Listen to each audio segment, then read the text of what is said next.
Pode prosear, seja bem-vindo mais uma vez. Aquele nosso protocolo de sempre, dá um joinha aí, curte a nossa página, se inscreve, vai compartilhando desde já. Eu vou sempre lembrar aqui durante o nosso bate-papo para você curtir. Mas desde já curte, tem um joinha aí, né? Dá um joinha. Quanto mais joinha a gente receber aqui, mais esse vídeo vai chegar nas pessoas, mais o YouTube vai fazer esse nosso local aqui para lá de feliz chegarem mais pessoas. É isso. E aí, tudo bem com vocês? O nosso 5º programa. E aqui comigo, Tiago Carvalho. Seja bem-vindo, Tiago.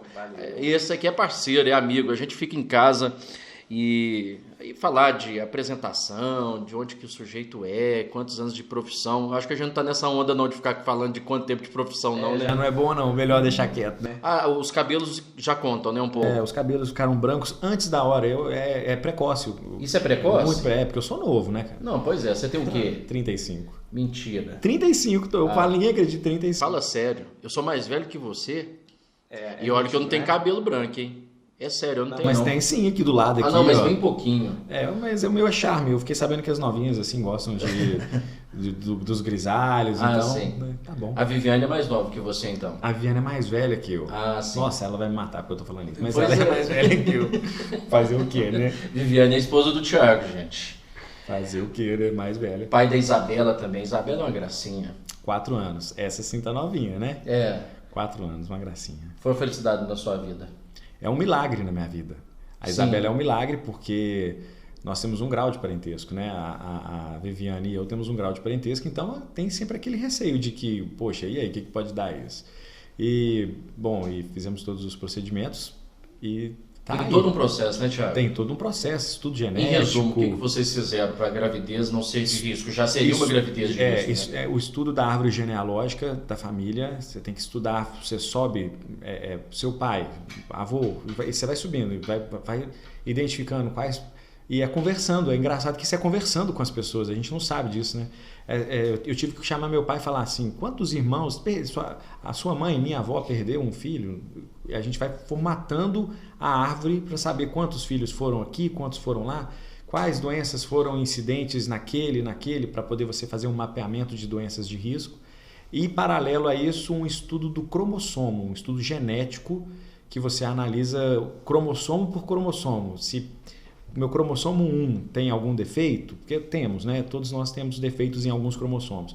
Então, se o meu cromossomo 1 tivesse algum defeito e o cromossomo 1 dela tivesse algum defeito, já começa a ficar complicada a gravidez. Graças a Deus, todos os cromossomos, alguns defeituosos, mas em números diferentes, né? O meu era o 8, dela era o 9, algo assim.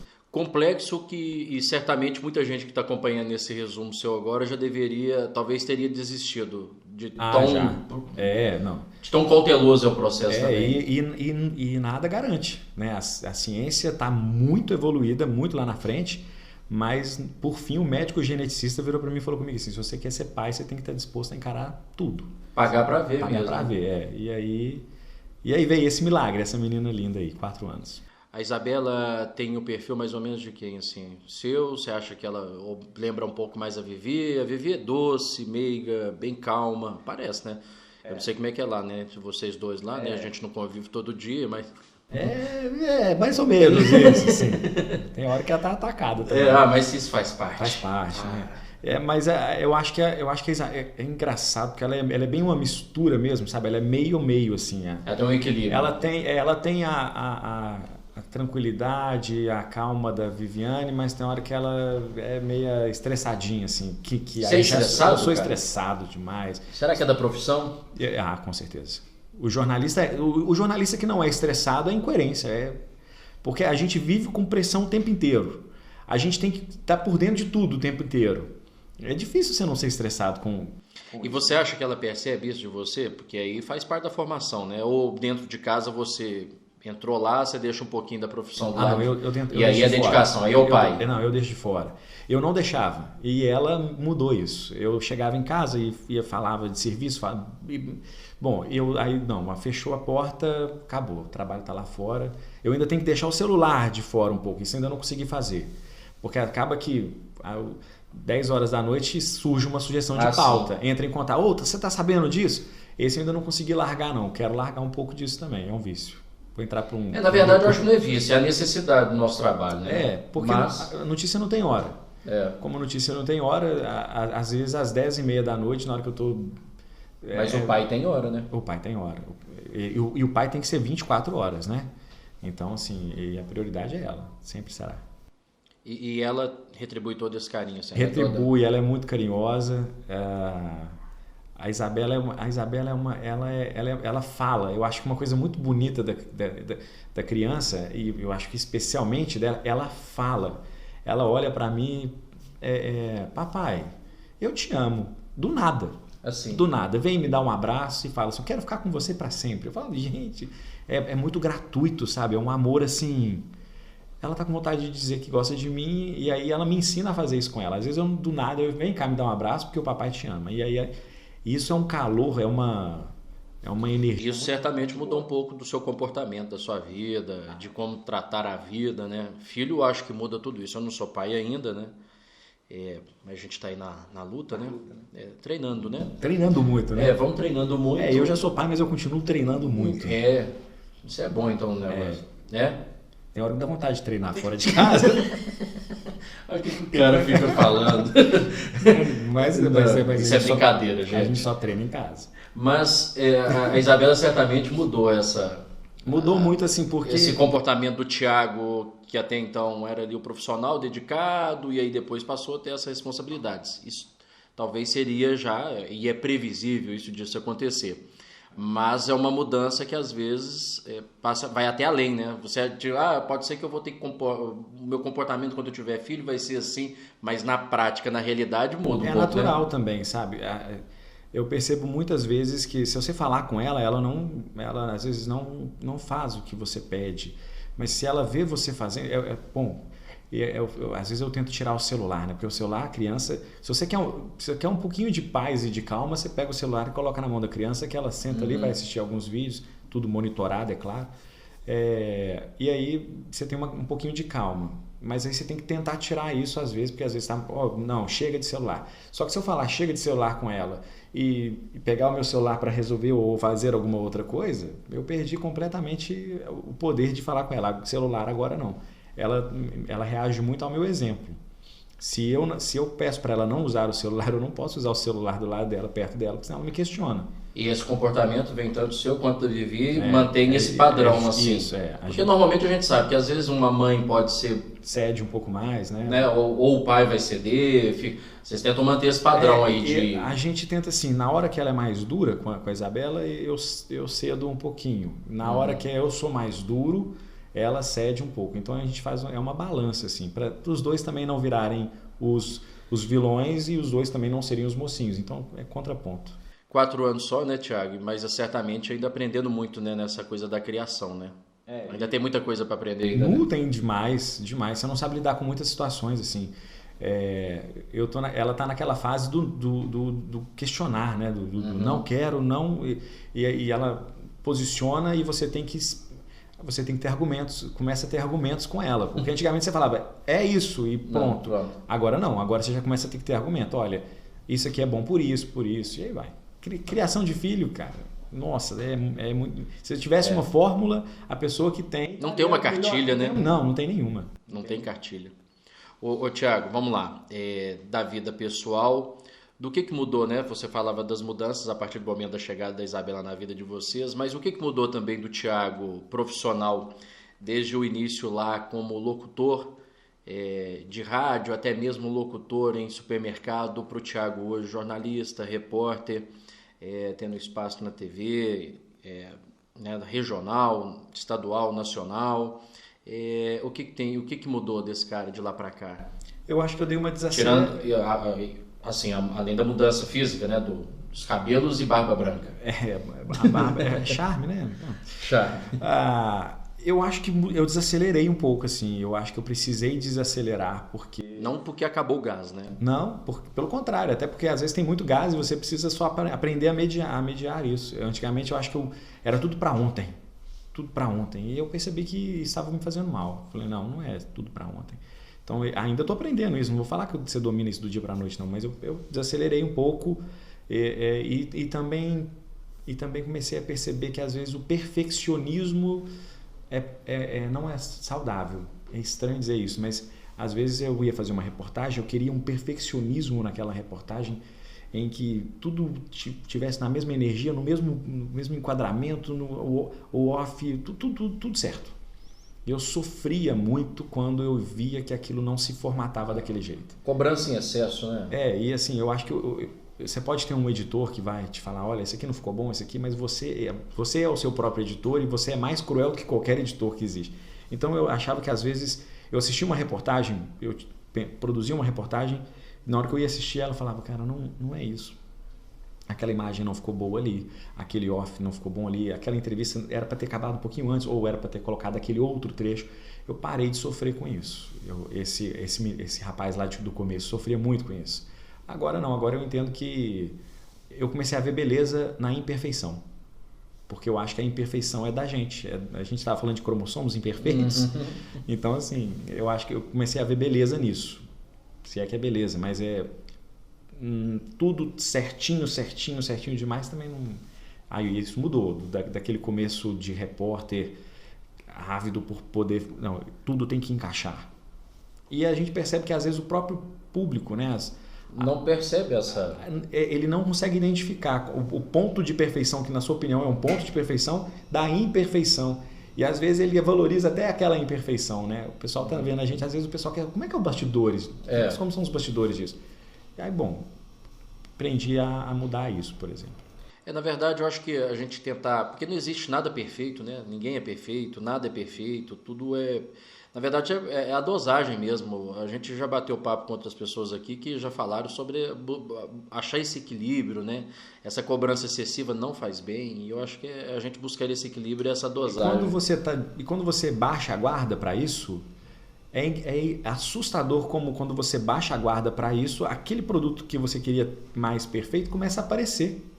Ele surge com uma facilidade maior. Não sei explicar o porquê. Bom, e aí... Quantos anos de carreira já? Na comunicação, vamos falar geral, comunicação. Porque você começou lá fazendo rádio, né, lá em Oliveira? Na comunicação, eu comecei em 2002, então para 2020, pensando 22 agora, né? Então quase 20 anos, né? Bom, pedir desculpa se você ouviu aí uma furadeira, não sei se você escutou aqui, tem uma furadeira aqui, o estúdio. Desculpa, faz parte, né? Faz parte. Nós também estamos em obra aqui ainda, né? Dá pra ver. Faltou colocar um reboco ali. Mas diz que isso é chique, né? Isso é chique. É vintage. Vintage. É vintage mesmo? Tem cringe agora também, né? Essas palavras aí. Pois é, foi bom a gente falar sobre isso.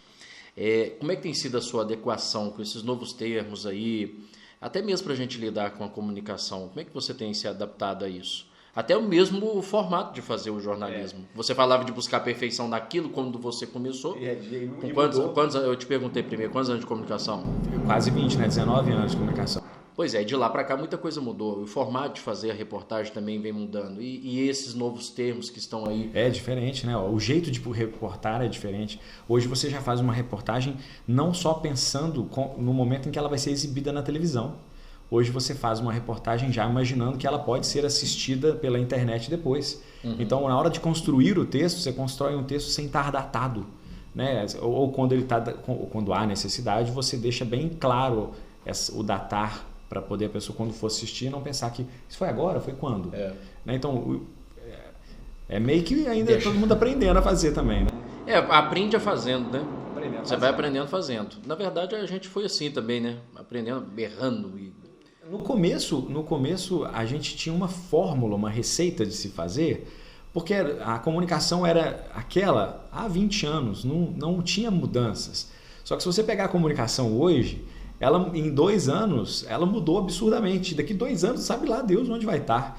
Então, aprender a mudar essa linguagem, o jeito de fazer... Se antes você passava 20 anos fazendo um formato, um jeito, um modelo... Hoje, se você fizer, daqui 20 minutos, talvez não vai servir mais. Isso é impressionante, né? Essa evolução. Assustador. Mas isso vai chegar a hora que tem... Em algum momento, você acha que vai ter como ter tanta novidade assim? Eu acho que tem a peneira.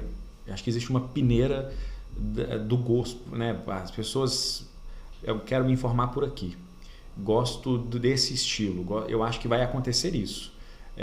Querendo ou não, a mudança é muito bem-vinda, mas todo mundo gosta de estabilidade. Todo mundo bom. É porque normalmente o novo às vezes assusta, né? O novo ele às vezes incomoda, a pessoa não aceita, não recebe muito então, bem. Assim, se você tem hoje várias formas de se informar, por exemplo, vai caber ao tempo, o tempo vai se encarregar de selecionar. Então aquela forma que realmente é boa continua. A televisão, o rádio, o jornal, né? Você fala, o jornal morreu. Os grandes jornais impressos estão na internet hoje com portais de notícia, né? E com a imagem também, né? Exato. Ou seja, eles evoluíram, pelo contrário, eles não morreram, eles evoluíram. A Jovem Pan hoje tem a Panflix, né, por exemplo. Exatamente. Né, o conteúdo todo lá. A Folha de São Paulo, por exemplo, que é tradicionalmente um jornal impresso, ela tem um conteúdo totalmente online, quase como uma televisão. O que você acha do jornalismo independente? Hoje a gente tem muito isso, os canais, jornalistas que vão trabalhar de forma independente, não estão ligados a algum órgão de imprensa, alguns veículos de comunicação. Você acha que isso tem que melhorar muito ainda? Está na história da peneira. Ele entra junto. Eu acho que o que é legal dessa democratização da notícia, da informação, do jornalismo, é que está na mesma peneira. Você coloca veículos tradicionais de comunicação na mesma peneira que esse jornalista independente e balança. O que for bom, fica, né? Vamos dizer, o que for bom continua. O que não for, a peneira joga fora. Então, a mesma coisa com os veículos tradicionais, a mesma coisa com aquele jornalista independente. Se ele for um bom jornalista independente, ele passa pela peneira tranquilamente. Se ele não for, fica. Na verdade, é buscar fazer o melhor, né? Não deixar nenhuma dúvida no ar com relação ao conteúdo que você leva, porque hoje tem esse questionamento, né? A todo momento você até mesmo pior para quem está dentro do veículo, dos tradicionais veículos de comunicação, porque tem sido algo numa cobrança muito, né? Nos últimos tempos a gente tem visto isso, né? Profissionais sendo atacados, enfim. E aí quando você vai lá também para um trabalho independente, o cara também tem que ser responsável, porque lá também você pode ser atacado, né? Eu acho que assim, o ataque existe, mas eu ainda acredito que ele é minoria. É uma minoria barulhenta, mas é minoria. Então, mas as pessoas ainda acreditam muito no jornalismo. Exato, né? É isso que eu quero dizer. Tem muita gente ainda que fala aquela credibilidade da televisão, do jornal, do site, da rádio, sabe? Aquela coisa de você recebe tanta coisa hoje no seu celular que você não sabe o que é verdade ou é mentira. Qual é o seu órgão balizador do não? Isso é verdade? É a imprensa, independentemente do veículo. Então, assim, quando a imprensa fala, você pode até... esse veículo está compromissado com tal, com o lado A, com o lado B, e aí vai começar, se você for pensar, aí você vira uma teoria da conspiração, você não dá para você acreditar em nada, nem em você.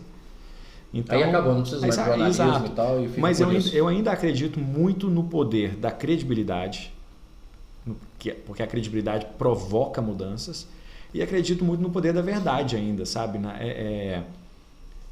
Eu falo isso muito com os colegas, assim, se você está falando que a minha reportagem é uma mentira, prove. Eu te desafio a provar. Porque eu te provo que ela é verdadeira. Eu só te desafio a provar que ela é falsa. Cai por terra. Então, você sabe muito bem disso. O jornalismo hoje ele é extremamente checado. Uma reportagem passa na mão de muitas pessoas, independentemente do veículo. Cuidado que o zelo que o jornalista independente precisa de ter também. Porque senão ele vai virar... Ele não passa. Só ter responsabilidade como divulgar e como transformar essa notícia, né? Bom, e falar em transformar, contar sobre notícia, aí você decidiu contar histórias. Como a gente está batendo um papo aqui, nós começamos algo que poderia começar pelo óbvio, né? Que é tratar sobre a sua área, a nossa profissão e tudo mais. Mas nós vamos falar da sua vida, né? E aí, agora sim, a gente vai entrar um pouquinho dessa vida profissional. Você levou para páginas dos livros, né? E aí você lança Onde Nascem os Jornalistas. Onde nasceu o Thiago? O Thiago nasceu na rádio, né? Nasceu na cidade de Oliveira, numa rádiozinha comunitária, fazendo jornalismo local, bem local mesmo, assim, sem saber que estava fazendo jornalismo. E aí sim, e eu acho que os jornalistas de quintal, eu costumo dizer. De quintal mesmo, de quintal mesmo. E às vezes... Bairrista, né? Exato. Foi assim, o livro nasce para responder essa pergunta, né? Onde nascem os jornalistas? Eu acredito muito que os jornalistas nascem no interior. Tem grandes jornalistas no Rio, em São Paulo, Belo Horizonte, nas capitais? É óbvio que tem. Os grandes jornalistas do interior vão para lá, acabam indo por uma questão financeira ou outras questões também, mas isso não torna o jornalista do interior um subjornalista. Então, eu quis responder quando eu lancei esse livro, eu quis responder uma coisa que acontecia muito comigo nas ruas. Às vezes eu fazia uma reportagem que ganhava uma notoriedade muito grande, uma matéria que às vezes foi para o Fantástico, uma matéria que às vezes foi para Ana Maria Braga, no Mais Você, ganhava uma repercussão grande em rede nacional, Bom Dia Brasil, e as pessoas batiam nas minhas costas e falavam: nossa, Thiago, aquela reportagem ficou muito legal, eu assisti, fulano de tal lugar comentou comigo que assistiu, logo você está no Rio, logo você está em São Paulo.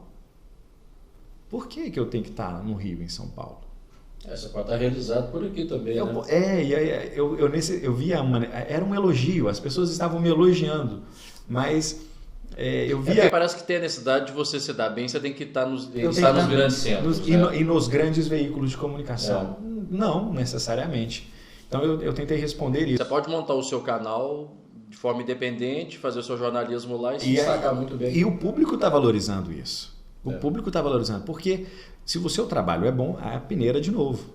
Quer dizer que o público está valorizando isso? Você pensa em fazer isso? Eu ainda estou muito no livro ainda, mas eu não vou falar que não, porque a mudança está aí. Eu acabei de te falar que vivemos 20 anos num formato e de 20 em 20 minutos está mudando. Tá. Então eu não vou falar que dessa água não beberei, porque eu acho que é o futuro, realmente é o futuro. Bom, e aí lá no livro, onde nascem os jornalistas, conta um pouquinho da sua trajetória, do seu dia a dia, da sua vida, como profissional principalmente, né? E você conseguiu, durante sua pesquisa, contando onde nascem os jornalistas, você conseguiu levar essa mensagem? Você acredita que conseguiu mostrar a raiz do... Eu acho que sim, porque eu consegui mostrar que Mariana e Brumadinho são cidades do interior. Os jornalistas do Brasil e do mundo foram para lá, mas o jornalista de Brumadinho cobriu com uma perfeição tremenda, porque ele conhece aquela cidade, ele conhece aquele lugar, ele conhece aquelas histórias, aquelas pessoas. Tem esse trecho, não? Eu via o jornalista, ao lado de jornalistas do mundo inteiro, tinha uma jornalista francesa do meu lado, uma jornalista americana do meu lado, e assim... É engraçado como você vê em Brumadinho, no interior de Minas Gerais, jornalistas do mundo inteiro falando várias línguas e com uma tremenda dificuldade de se pronunciar. A mina do córrego do feijão. O americano não conseguia falar a palavra feijão de jeito nenhum. Como é? Feijão. Não conseguia falar. E você via ele lá buscando por informações que o jornalista de Brumadinho tinha. Todas. Ele sabia tudo. Aonde que atingiu o tempo. A pessoa mais rica de informações era ele. É o cara do local. E você sabe muito bem disso. Existe uma parceria, uma camaradagem de quem está na rua, às vezes ou você está sabendo disso, ou aquela informação e tal. Então, esse jornalista local, ele acabava nutrindo os jornalistas nacionais e internacionais de informações valiosíssimas. Ele conhece os caminhos. Na palma da mão. Então, o livro se propõe a dizer, poxa, é um jornalista de interior.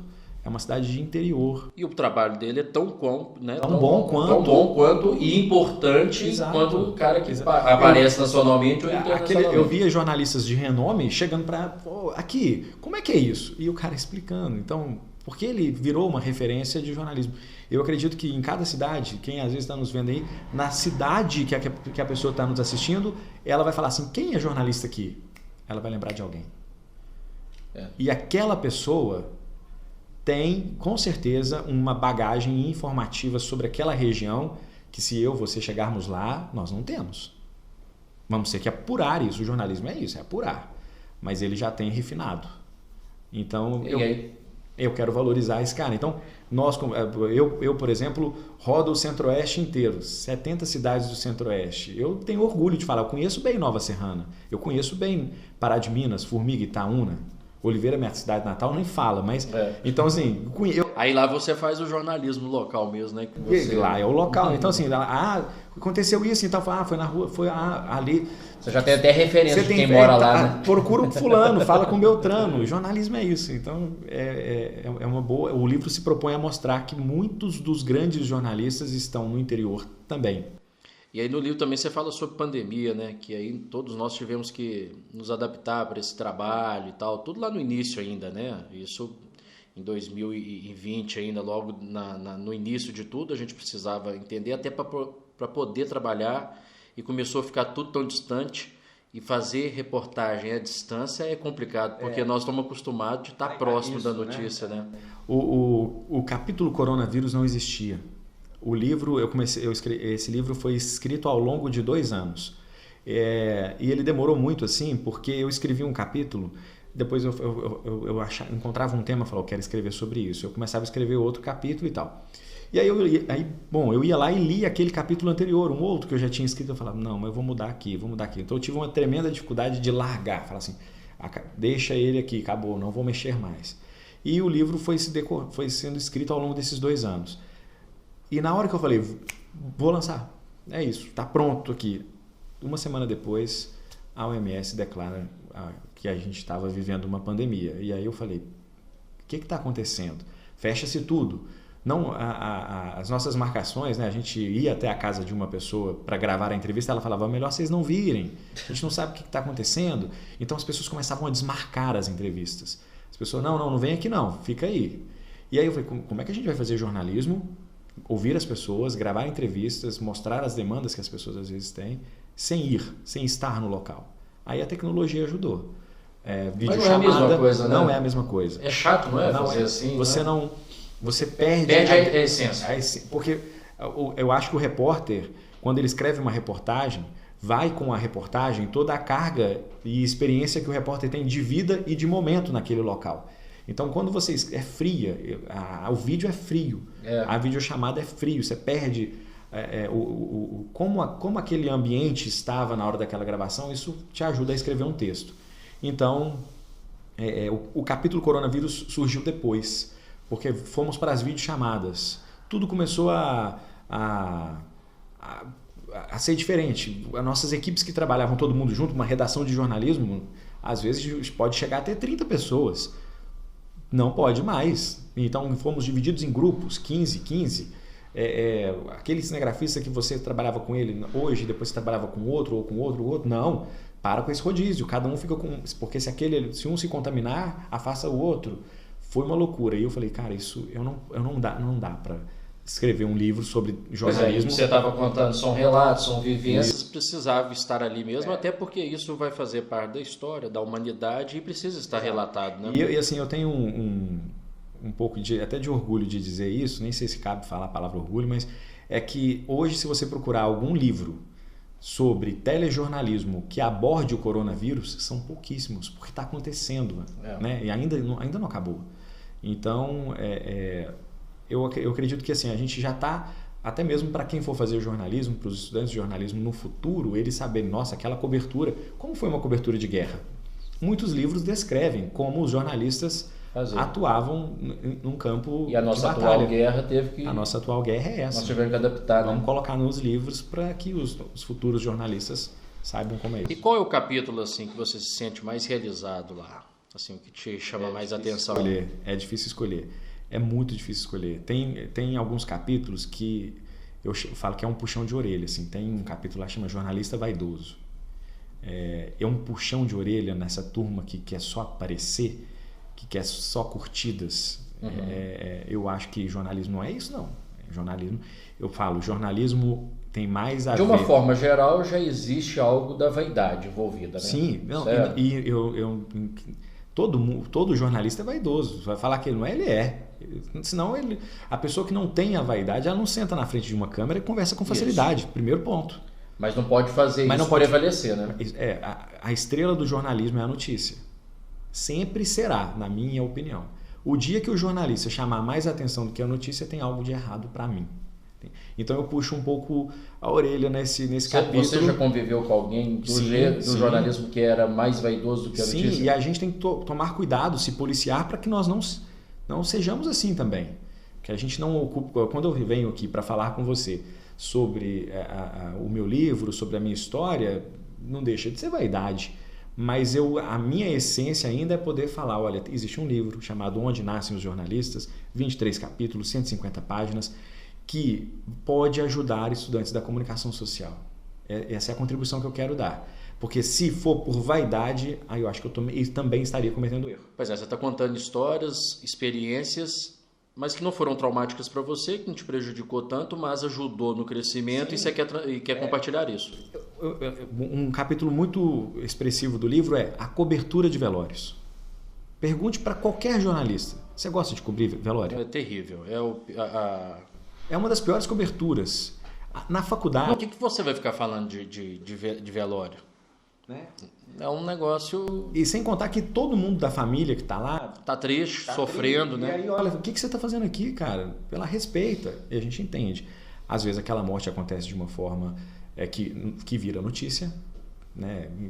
Às vezes é uma pessoa ilustre, e aí talvez é até mais fácil de lidar com essa situação, porque a família já está acostumada com aquele fato. Mas às vezes é um assassinato. Às vezes que gerou notícia. Às vezes é a morte de uma criança que morreu por N fatores que podem gerar uma notícia. Aí você fala, mas a morte daquela criança por si só, ou aquele assassinato por si só é notícia? Não, é porque ele gera uma consequência. É a história do acidente. Se tem um acidente de carro naquela rodovia e toda hora está morrendo alguém naquele trecho daquela rodovia, a gente vai cobrir um velório, não é para poder mostrar a dor daquela família, o sensacionalismo. É para falar, aquela rodovia está matando. Está matando, né? Quantas pessoas vocês vão enterrar até algo ser feita? Eu sempre sofri assim, se tinha uma coisa que sempre, aliás, até hoje acaba com o meu dia, assim, é quando tem um noticiário envolvendo principalmente crianças, né? Algo que é doloroso para a gente, uma cobertura de assuntos assim pesados com relação a crianças. Bom, você colocou aquela história nossa no livro? Coloquei. Eu estou perguntando assim, mas ele colocou. Mas nós não vamos contar, não. O pessoal vai ter que ir lá para ver qual é. É uma história engraçada e é uma história que a gente está falando. Envolve um assassinato. O máximo que eu falo é isso. Mas não é nada engraçado assim. Na verdade... Quando eu falo engraçado é o que nós passamos, né? Para chegarmos até o local. O que foi, assim, tudo que aconteceu no dia, né? Contando. Não, mas assim, só para deixar um spoilerzinho assim, né? Mas assim, foi numa situação que a gente já estava fora da emissora e aí tivemos que trabalhar. Aí o restante da história, esse rapaz aqui teve até contato com um defunto lá. Literalmente colocar a mão, né? Então, mas depois, não conta todo. Pronto. Quando eu falo engraçado, é porque assim, são situações... Agora é engraçado, né? Lembrando que o Cezinho estava junto com a gente. O César estava com a gente. A gente se deparou com situações engraçadas no ir para o local da reportagem. É isso que eu vou falar. Agora é engraçado. Agora você ri de tudo. Na hora a gente estava rindo lá de nervoso. E foi mesmo. Né? Bom, é uma história que está lá que acho que é uma das primeiras histórias. Se eu não me engano, é o capítulo 2 ou 3 do livro. Logo no início. Logo porque também coincide com o início da minha carreira na televisão. Você começou na rádio em Oliveira. Isso, em 2002. E na televisão em Divinópolis em 2007. Então, assim, essa reportagem a gente fez ela em 2008, se eu não me engano. Você era produtor na época, Eu era produtor. Você, o repórter, eu o produtor, o César, o cinegrafista. Aí saiu a equipe completa para a rua. A história tá lá no início. Tá lá, já contamos muito. Pois não vamos contar tudo não. Só reforçar para o pessoal, o e-book São duas formas de adquirir o e-book. Uma delas tem o e-book, mas tem o físico também. Tem o e-book e tem o físico. Uma delas é pela loja Kindle, Amazon, né? Vamos dizer assim, o mesmo grupo. Então, quem tem o aparelho Kindle pode baixar pela loja do Kindle.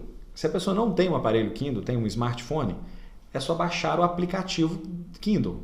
E aí você lê pelo seu smartphone, o e-book. Ou então você pode ler pelo computador, pelo tablet.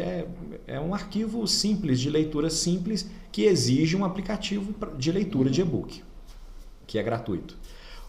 Então o livro está disponível na Amazon e na loja Kindle.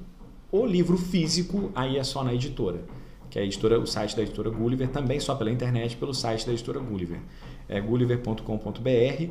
Lá na aba lançamentos está o livro Onde Nascem os Jornalistas, aí é o físico, aí a gente entrega para todo o país. No seu Instagram também tem todas as informações. Sim, lá, né? Também.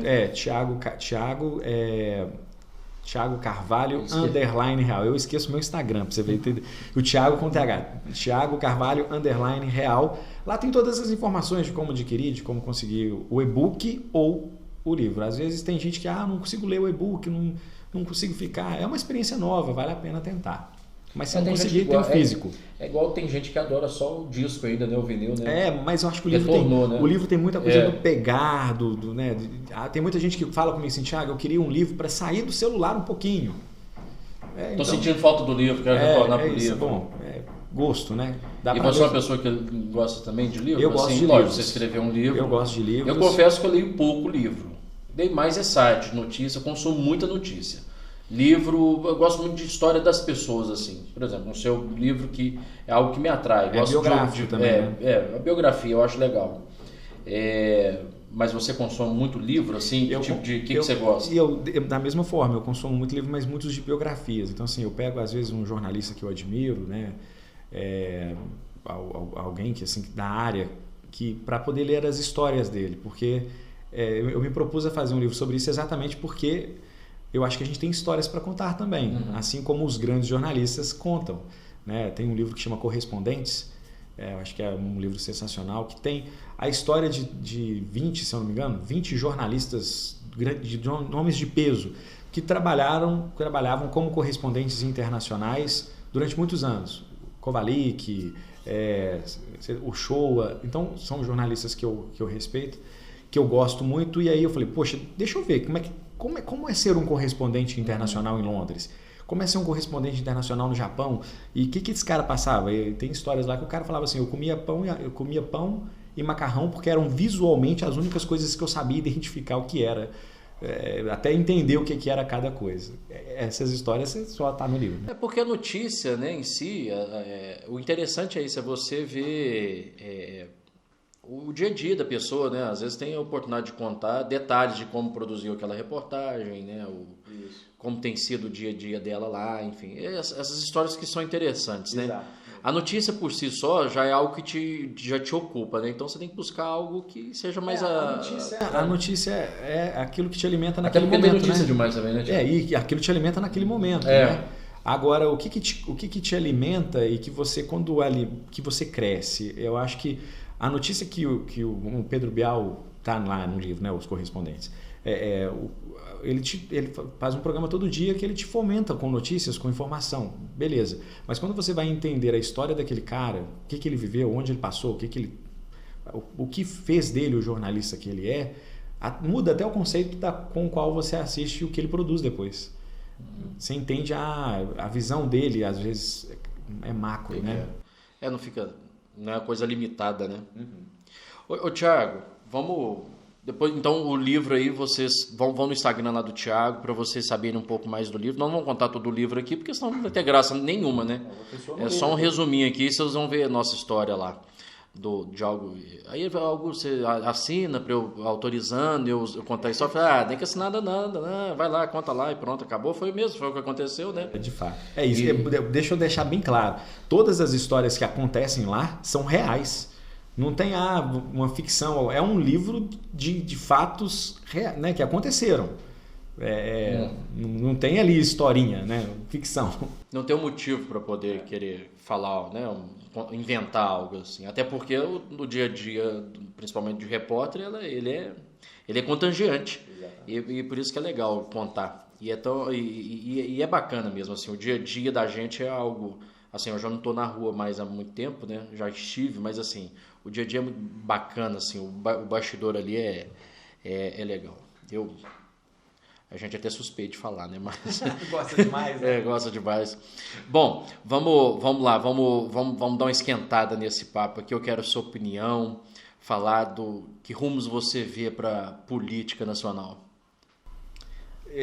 A política de forma geral, sim, né? Você não gosta de política, não? Eu gosto de política porque eu acho que a pessoa que não gosta de política, ela tá fora do planeta, né? A política tá em tudo, né? Tá na hora que você abre a porta da sua casa, se tem um poste lá iluminando, se tem um calçamento, se não tem, é política. Então, se você não se informa sobre isso... Eu tenho vontade de pegar e embarcar nesses foguetes que estão indo agora aí, mesmo que seja testes, mas me quiserem levar para lá, já perdi paciência com política. O que me incomoda na política é porque eu não sei se... Eu não tenho esse pensamento formado. Eu não sei se a população não entendeu isso ainda ou se entendeu e não está ligando mais. Que é o novo, é o velho travestido de novo.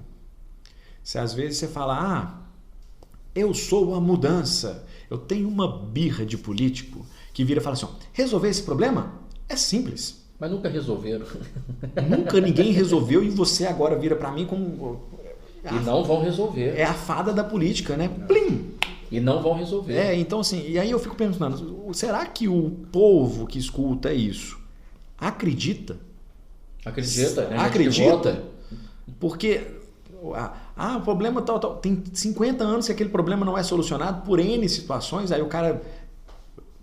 teve gente prometendo a cura do coronavírus na campanha política.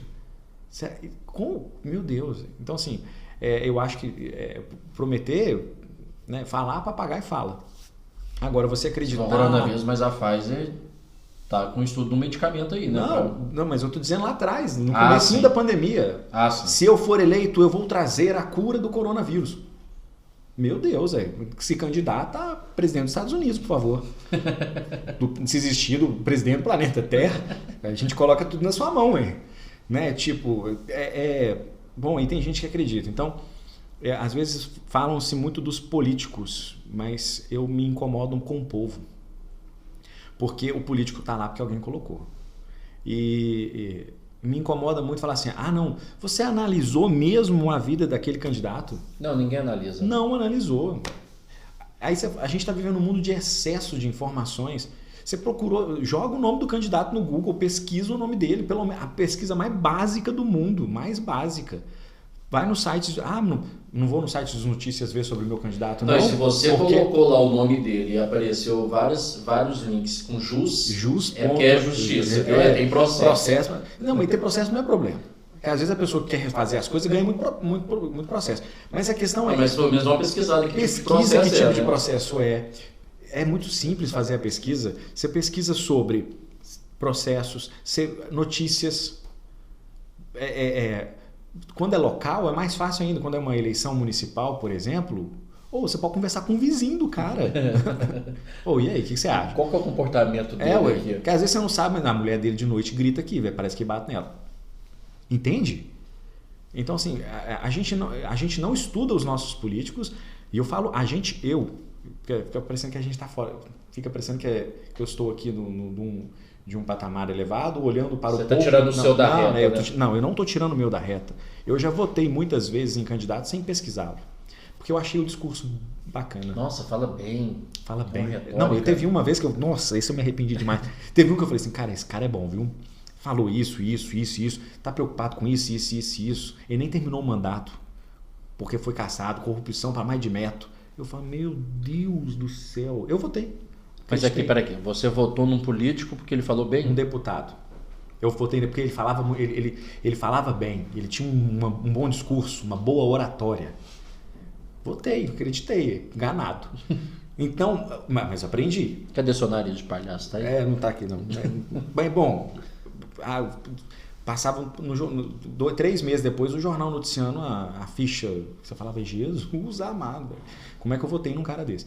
Mas bom, a gente cobra, mas não nos cobra. Então, assim, você pesquisou? Não, votei nele porque ele falou que vai fazer. Não, cara. Não, mas falar que vai fazer, todos falam, né? Papagaio fala. E aí promessa é o que não falta, né? Promessa não falta. Então, assim, você fala quais são os rumos da política nacional. Eu acho que enquanto nós estamos vivendo uma polaridade aí, que é ou você é A ou você é B, é de uma furadeira, né? É de novo a furadeira, mas tudo bem, acho vamos que é um boicote. Deve ser algum político. Não é? Tem um gabinete por aqui mesmo. Mas pensa, polarizado, lado A, lado B. E o pior da polarização é que você fala assim, eu não gosto do lado B, automaticamente você é lado A. Não, cara. Não, calma aí, né? Eu não gosto do lado A e não gosto do lado B. Às vezes o lado B tem coisas positivas, às vezes o lado A tem coisas positivas também. E aí vira um fla-flu, cara. Todo mundo usa esse termo porque é isso. Vira um fla-flu. Você passa... Isso não é bom, né? Você passa a torcer pelo político. Que isso? Pra que você vai torcer para um político? Eu torço para as ações dele serem assertivas. De estimação, eu só tô querendo cachorro. Não, e olhe lá ainda, porque dá trabalho também.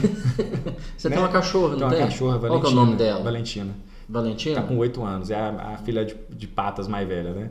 Mas aí a questão da polarização, eu acho, decidido que é o povo que vai colocar alguém lá, meu medo é, você sai do A e vai pro B, você sai do B e vai pro A. Tem cidades, eu falo muito isso às vezes quando a gente conversa de política, tem cidades que ficaram 30, 40 anos. Nova Serrana é um exemplo. Era o político A. Saía o político A, entrava o político B. Saía o político B, entrava o político A. Mas eles gostam disso. Ficava isso. Isso às vezes é armado. Ficava... Não, agora, os próximos 4 anos é de quem? Não, é dele. E os outros? Não, do outro. Só vai mudando o grupo, né? Aí o que acontece? Isso daqui, ó... O terceiro nunca consegue entrar, né? Bom, aí... Mas aí também eu acho às vezes um exagero você ter... Então, por exemplo, Divinópolis, a última eleição foram 9 candidatos, acho que foi isso. Eu acho que ou 7. Vamos confirmar aqui depois, eu vou dar uma olhada aqui. Mas assim, eu acho que esse número exagerado de candidato aí é só para poder tirar voto de outros, exato, e aí fica uma discussão, fica até vaga, porque aí você vai fazer um debate. Tem aquele monte de candidatos, você não consegue discutir o assunto. E os políticos sabem que aquele perfil puxa aquele tipo de voto. Então, se você tem um político A que puxa um determinado tipo de voto e um político B que puxa esse mesmo determinado tipo de voto, A e B se candidatam para atrapalhar C, porque pode haver uma possibilidade daqueles dois votos se juntarem contra ele. É um jogo político, então às vezes ao contrário do que eu estou falando, né? Às vezes o B aparece, opa, eu posso ser a terceira via, nem sempre é aceito pela população. Mas muitos candidatos, é bom, democracia é isso. Mas um exagero também, aqui ó, vamos contar aqui, ó, abri aqui, teve o Fabiano, o Galileu, o Gleidson que foi eleito, a Iris, a Laís, Marquinho, a professora Maria Helena, Sargento Elton e o Will Bueno. 9 pessoas. Então eu tava certo. Exato. Aí você imagina, né? E aí se você for olhar o perfil, você tem alguns que puxam assim, esquerda, outros que puxam direita, e aí às vezes um centrão ali também, que dependendo vai para um lado, vai para um outro. 5 candidatos aqui já estavam bons. Só 5 candidatos, porque você tem uns 3 aqui que são do mesmo perfil, mesmo segmento. É isso que eu tô falando, né? E aí ele pica os votos ali, os 3 se matam, né? Mas tem racha por causa dos grupos políticos. Exatamente. É porque cada um tem o seu interesse e tudo mais. O que você está achando dessa ideia do semipresidencialismo? Nós temos a figura do primeiro-ministro. Eu acho que, mais uma vez, a gente já volta. Tem, né? Disfarçadamente já tem, né? É isso, já existe. Você já tem um presidente da Câmara que define o que vai ser votado e o que não vai ser votado. É ele que... exemplo, projeto de energia solar. Projeto de energia solar tá empurra, não vota.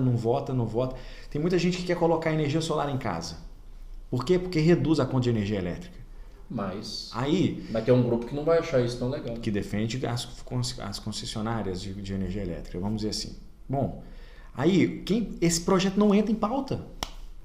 E aí o cara tá aqui falando assim, não sei se eu coloco energia solar aqui em casa para poder, porque aí existe um risco de taxação de quem produz energia solar. Uhum. Aí o cara fala, venho aqui, coloco energia solar, eles taxam e aí o que eu gastei, o que eu estava pensando em economia, eu vou continuar pagando conta. E aí você fala, poxa, quando um rapaz decide na casa dele colocar uma energia solar, ele está beneficiando todo, porque ele deixa de consumir a energia gerada pelo sistema nacional. Automaticamente, ele fazendo isso, ele evita que a termoelétrica entre em operação, diminui a bandeira. Uhum. É tudo positivo, mas aí querem taxar o sol. Entendeu? E esse projeto não entra em votação. Já quiseram Estocar vento, né, meu amigo? Eu costumo dizer que o Congresso ele mais atrapalha o país do que ele colabora. É outra questão, assim, eu acho que o número de presidente deputados... é uma figura de... Qualquer um que passar lá vai ser uma figura decorativa, porque E ele quem depende dá as muito, cartas... ele depende muito a pessoa fala, porque o Lula teve um mensalão, o Bolsonaro está integrando o país para o Centrão. Eles não governam, seja Lula, seja Bolsonaro, qualquer um passar lá vai nem fazer eles acordo. não governam se eles não conversarem com o Congresso, com a Câmara, se não fizerem acordos. Se não fizerem acordos. E aí eu acho que tem deputado demais. Poderia diminuir, né? Poderia também, diminuir. 500 quase 600, né? 586. É muito. Então vamos pensar. Falar bobagem aqui não, porque... Proposta, se você fosse pensar, quantos estados temos? Qual é o número populacional? Mas já é relativo ao número populacional. Um estado do tamanho de Minas Gerais, por exemplo. Quantos deputados federais você precisa? Norte, Sul, Leste, Oeste? 513 deputados federais. Norte, Sul, Leste, Oeste. Sei lá, Minas Gerais, 6 deputados? 7 deputados? Seria o suficiente? Você pega São Paulo, Rio de Janeiro, que são estados mais populosos, coloca uma quantidade semelhante. Eu acho que dá para fazer com a metade, viu? Dá. Dá para fazer com a metade. Você diminui o gasto, né? Uma grana desnecessária, enfim. Mas eu acho que ainda tem jeito.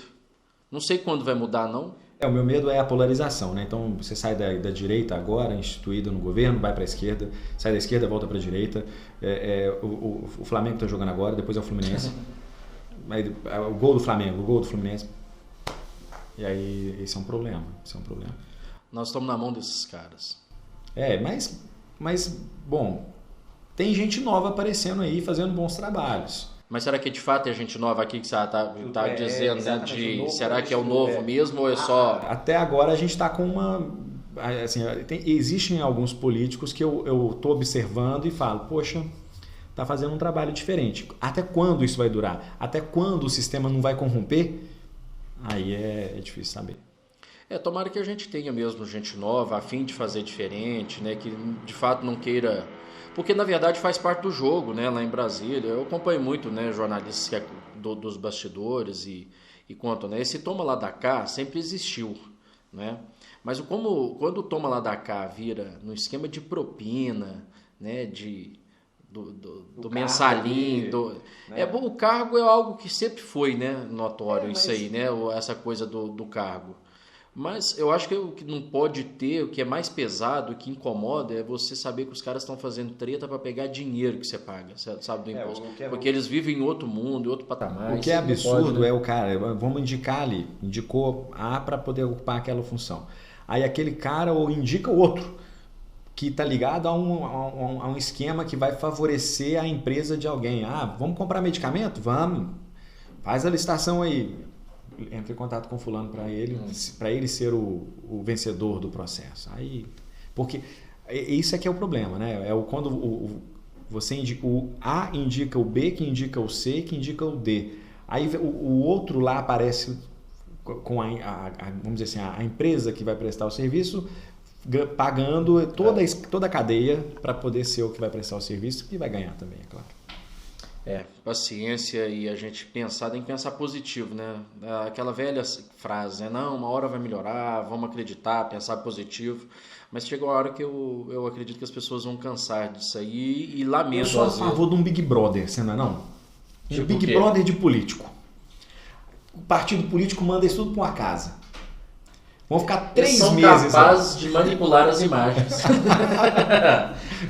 Eles são capazes. Coloca eles lá dentro de uma casa. O Big Brother aí vai deixar de ser Big Brother, vai virar a casa dos artistas. De tão artistas que eles são. Que aí você coloca lá, vamos ver o comportamento deles. Tá fazendo um jogo ali. O Big Brother é nada mais do que um jogo político também, né? Meu cara, na verdade, a gente não sabe nada, né? da missa a metade lá do que acontece nos bastidores. A gente não tem nem ideia. Essa é a grande verdade. Porque eles vão lá para os púlpitos e aí participam de uma coletiva, falam ali o que eles querem e respondem o que querem. E a gente vai ficar à mercê dessa informação até alguém conseguir algo que possa comprovar, né? Que não era aquilo que estavam dizendo ali, mas a gente não sabe de nada mesmo do que acontece lá. Eu só queria que a gente tivesse mais transparência com as coisas, principalmente dos nossos políticos. Mais transparência. E quem tenta fazer transparência também não faça dessa transparência um showzinho. Porque também irrita, né? É chato. É que você sabe que é proposital, né? Você sabe que é vitrine, tá? Fazer isso gera palco, né? Nossa, mas vocês estão cobrando coisa demais. O que é isso? Vocês querem... Não. É o simples, gente. É fazer o simples. Pronto, acabou. O cara vai lá, consigo isso, aquilo, fiz. Tá aqui, ó, entreguei, tava faltando isso. Pronto, tá entregue aí a obra. Não precisa fazer showzinho, precisa... Esse excesso aí cansa a gente. Enfim, falando em aparecer em excessos, o que você tem achado dessa onda da galera que adora postar vídeo o dia todo, principalmente os políticos? Dessa exposição? É um novo normal, né? Assim, eu acho que a gente tem que entender o momento e não comparar. Porque até pouco tempo atrás todo mundo ficava louco com a televisão. Eu não preciso de um espaço na televisão. As assessorias bombardeavam as redações de jornalismo para conseguir um espacinho. Hoje eles não querem nem falar, não fazem muita questão. Hoje não, hoje eles querem a rede social, tá muito... porque hoje eles sabem, a rede social não questiona. A rede social é dele. Ele faz vídeo e coloca na rede social dele. Não tem um jornalista do outro lado questionando. É muito agradável, assim. Então, assim, falar com a televisão não é bem assim. Mas aquela divulgação também pode estar errada, né? Exato. Então, assim, e não tem filtro, né? Você posta na sua rede social o que você quer postar. Até uma fake news, até uma notícia errada, até uma obra que você falou que fez e não fez, até um projeto que não é seu e você fala que é seu. E tem gente que adora falar, a imprensa não mostra isso aqui, mas tem hora que não chega nem para a imprensa, né?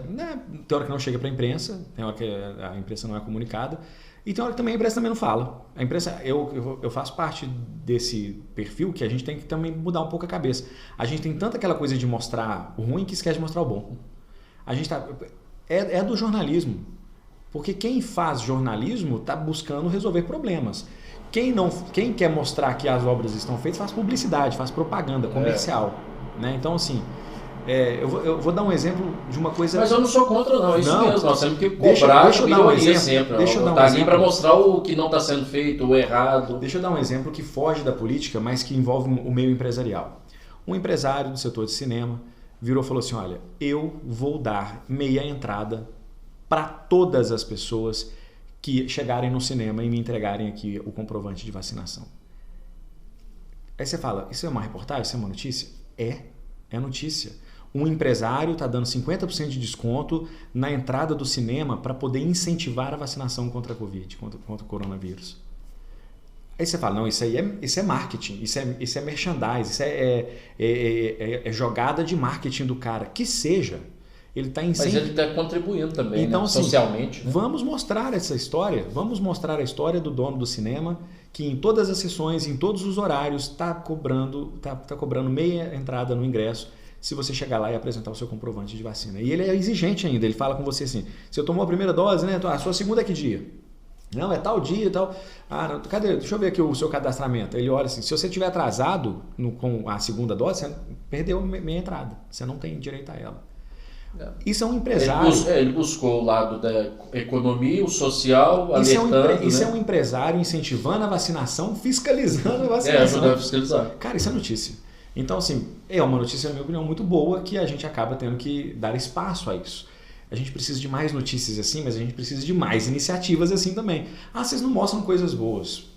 Velho, desculpa te dizer, tá faltando coisa boa para mostrar. E aí a gente tem que cobrar. Ô Thiago, bom, tá chegando ao fim aqui nosso bate-papo. Agradecer a sua vinda, ter aceito o convite de participar aqui com a gente desse projeto e porque a gente também aqui está realizando um sonho. Assim como você realizou o sonho do seu livro, a gente está realizando o sonho aqui desse cantinho nosso aqui para poder receber os amigos, personalidades, né? E a gente contando e pode ter certeza que a gente sempre quer trazer aqui personalidades, pessoas que são importantes para o meio, né? E que ajudam a construir as pessoas. E você é uma dessas. A gente já tem uma amizade de longa data aí, enfim. E é bom porque foi um bate-papo aqui entre amigos, né? Da gente trocar ideia. E o que a gente conversou hoje aqui, que a gente trocou ideia, a gente troca ideia no dia a dia, né? No boteco, na mesa de um bar. Na mesa de um bar. Mas valeu aí por ter vindo aqui pra gente conversar e ajude Dá uma moral para nós aí, viu? Claro. Compartilha lá, convida os amigos para estarem assistindo aqui para Eu acho que você fala assim, para onde vai a comunicação? A comunicação vai para isso, por bater um papo, sentar, tá disponível para um monte de gente acompanhar, ver como é o bastidores do jornalismo, falar um pouco sobre o que é a comunicação, ressaltar a importância do jornalista em tempos de ataques, como eu disse, minoria, mas ainda existe. Te dá parabéns pela iniciativa. Você fala de realizar um sonho e eu escutei uma frase muito tempo atrás do meu pai que eu nunca mais esqueci. Ele falava assim, Thiago, a gente precisa aprender a entender que as coisas têm valor, não preço. Qual é o valor que isso tem para você? Eu tenho certeza que é muito maior que o preço que isso tem. Então, quando você passa a escolher o valor das coisas e não o preço delas, você realiza sonho. O livro é isso. Se você for pensar o preço dele, ele tem um preço, mas ele tem um valor para mim muito grande. Acredito que para você também esse projeto tenha. Boa sorte e estamos aí. Se precisar, a gente está aí. Vamos. Você vai vir cá de novo, claro, porque sempre vai ter coisa boa para a gente contar e trocar ideia, né? É isso. E vai chegar uma hora também que às vezes falta alguém e fala assim, precisa tapar um buraco lá e tal. Chama ele lá. Deixa eu ligar pro Thiago. Isso aqui é a sinceridade. Mas aqui a gente fala a verdade mesmo, não tem. É isso mesmo. Não tem minhas palavras. Estou precisando de encher um buraco numa próxima gravação, por favor, vai lá. A gente conversa piada aqui. Mas o que não falta é assunto. O que nós estamos conversando hoje aqui, que pode ser um debate interessante, daqui a pouco ele já está tá de lado, já não é nada relevante mais. A gente é cringe, né, cara? Cringe. Não é assim também não, nós estamos até conservados. Os cabelos brancos que eu digo. E eu gostei de sua barba, que é um lado... eu sou atleticano, ela tá toda preta e do lado de cá ela tá no branco. Do lado de cá é branco. Do lado de cá é uma homenagem ao Atlético, né? Para ver se o Atlético me patrocina. Alô, Atlético, estamos aí. Se precisar de um garoto propaganda alvinegro. O tamanho tá feliz com o Atlético dele, tá bem. E o meu Cruzeiro, uma tristeza. Bom, valeu aí pela sua participação mais uma vez. Dá aquela moral pra gente. Não deu joinha ainda, não? Olha lá, Thiago, não deram joinha ainda. É só apertar o joinha aí. É aqui embaixo que fica? Fica de cá. O joinha. Você vai convidar seu amigo, pode compartilhar ao vivo. O vídeo. Você pode mandar o vídeo aí para os seus amigos, familiares, fique à vontade. Manda para aquela pessoa, né, que você fala assim, vou botar ele para assistir aquilo. Pode falar assim. Não, vou mandar um negócio ruim para eles assistirem agora. Manda, vai lá. Fica à vontade. Faz uma lista no WhatsApp. Isso. E fala assim, pessoas que eu detesto. Dispara esse vídeo para eles. Pronto. 1 hora de falação na cabeça dele. Para o cara ficar raro. Nossa, esse parente, esse grupo... Igual pra você ver, você vai ter um monte para poder mandar. É isso. Tem um monte. Vem muito por aí. Então é isso. Vai lá no nosso Instagram também, curta lá o nosso Instagram, tem sempre lá as frases mais polêmicas, como uma aqui, né? O rapaz aqui falou que já foi enganado por político. Todos nós. Quem nunca? Quem nunca? Então tá bom, é isso. Até a próxima. Valeu então. Pode prosear.